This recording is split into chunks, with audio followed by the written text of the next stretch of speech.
Hi, Lily. Hi, D, you alright? Yeah, I'm good. How are you? I'm good, thank you. I'm good. What's happening? Oh, I'm so sorry about yesterday because Oh, don't we worry. didn't get to do our debate. I know. Quincy got a bead stuck up his nose. I can't believe that. What actually happened? Um, okay, so just to keep it brief, we went out, had a lovely day, went to the woods, really nice day yesterday, came back, and he was just holding his nose and like looking really suspect. So I was like, when you know your child, I was like, what's happened? No, mummy, it's fine, laughing. And I said, what is it? Because I knew he was up to something. And he said he got a bead up his nose. I thought he said a bee, like a bumblebee. Anyway, I said, what do you mean? What do you mean? And he picked up his beads because he's been making necklaces this week. Oh, And bless I him. just freaked out. Um, God, I that's thought, scary. I know, I just thought to myself, I can't leave it up there. Even though he was fine, he was breathing. I didn't want to leave it up there just in case A, he choked in his sleep, in case it went down into his mouth. And Oh, B, the hospital's like the last place I want to be in at the moment. So I know. yeah, it was a bit of a The nightmare. A&E wait would be like ridiculous, I imagine.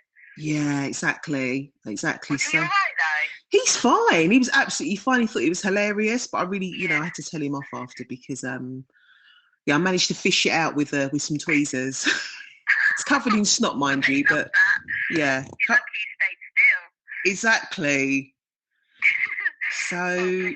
it's what am I on? Isolation day 5, lockdown. No, isolation day 10, lockdown day 5. Yeah. Yeah. Um, Yeah, yeah. I can't think.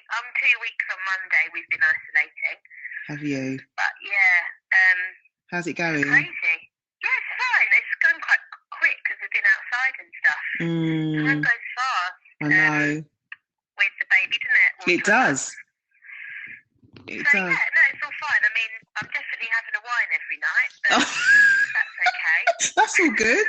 I'm actually 500 days sober today. I know. Thank Congratulations! I saw it you. on your feed. That's Yeah. amazing. Yeah, thank you.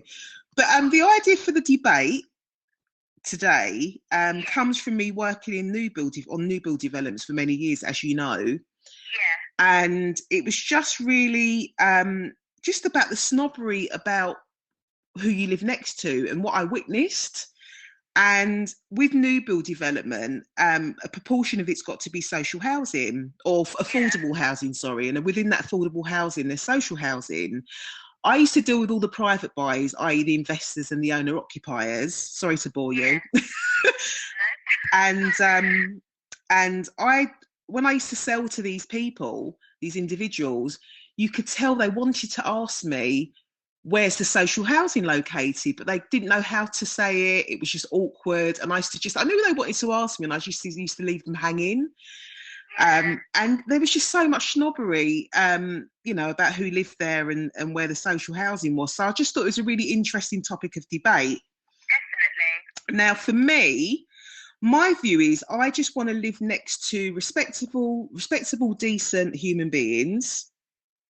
Yeah, I don't care, social housing, rented, whatever. I don't care. no, I'm the However, same. however, I say that, but with the exception of if it was a brothel. Fair enough. If there was a brothel next to me, don't fancy that.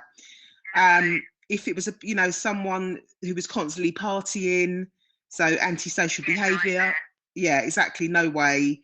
And I was also thinking, like, imagine living next to like someone that owned loads of cats or was a hoarder and like had a really stinky house. Sorry, I don't mean to sound mean, but Oh, the thing is with cats as well, they come in your garden and they shit everywhere. exactly, or They spray. actually do, and it stinks as well. Yeah, exactly. So, yeah, for me, yes, It's more about your neighbours and that kind of thing rather than. The thing is, you could have somebody who's like, I don't know, you don't actually know until you move in though. That's the thing that's so hard. And I was thinking to myself, what about if the property's really nice and I got it at a really good price in a really nice area, but I couldn't, based on that brothel, party house, catwoman, or hoarder, it'd have to be a no. How about you? Yeah, I mean, none of those are great. I think I was completely like oblivious before I had killed a child. Like before I had a baby, I wouldn't have even thought about that at all. But obviously, when you're a mum, I don't know, your priorities change, I guess, and yeah, you wouldn't really want to be next to a brothel, would you? Realistically, No. that's not ideal. No. Your kid like asking, you know, what the banging is next door. Depending, obviously. Yeah. Who's next door. But when we got our flat, there's a charity next door.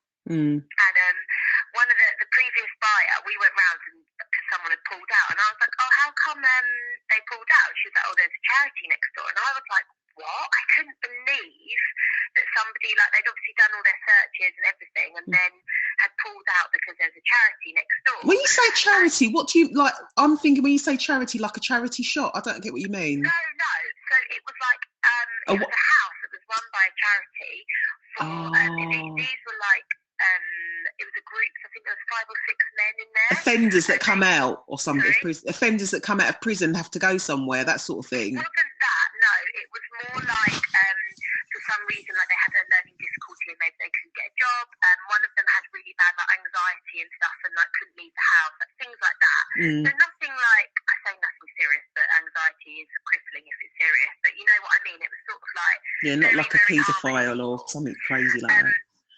So I was fine with that. However, they were so noisy. Middle of the night, showers, snoring, we could hear. Oh my goodness. Like literally snoring out in the garden, smoking all day, things like that. And like I said before, we had Otis, it didn't bother me at all. And then when I had him, I was like, you know, like I'm up all night with this, mind you, they could probably hear a screaming baby, to be fair. That's probably worse than turning the shower on at 4 a.m. Yeah.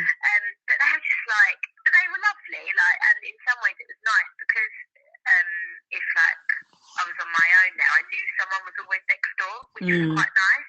So I think there's pros and cons of living next to, like, you might think, not turn your nose up, but you might be a bit like, oh, I'm not sure about that. But actually, if they're nice enough people, like you say, I think if you live next to decent people, it doesn't matter where they come from, who they are, what they work for. As long as they're respectful and decent, it doesn't matter, does it?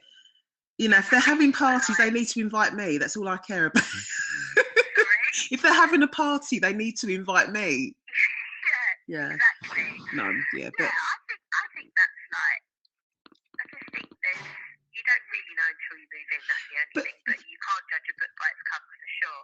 But there's such a stigma, isn't there? I mean, I won't go off into the social housing thing, but, you know, as I said, the basis of this debate was because of the social housing element that I'd experienced working in new builds. But there's still such a stigma. And sometimes I'd often find that the private buyers were worse than the social tenants, that, you know, people expect social.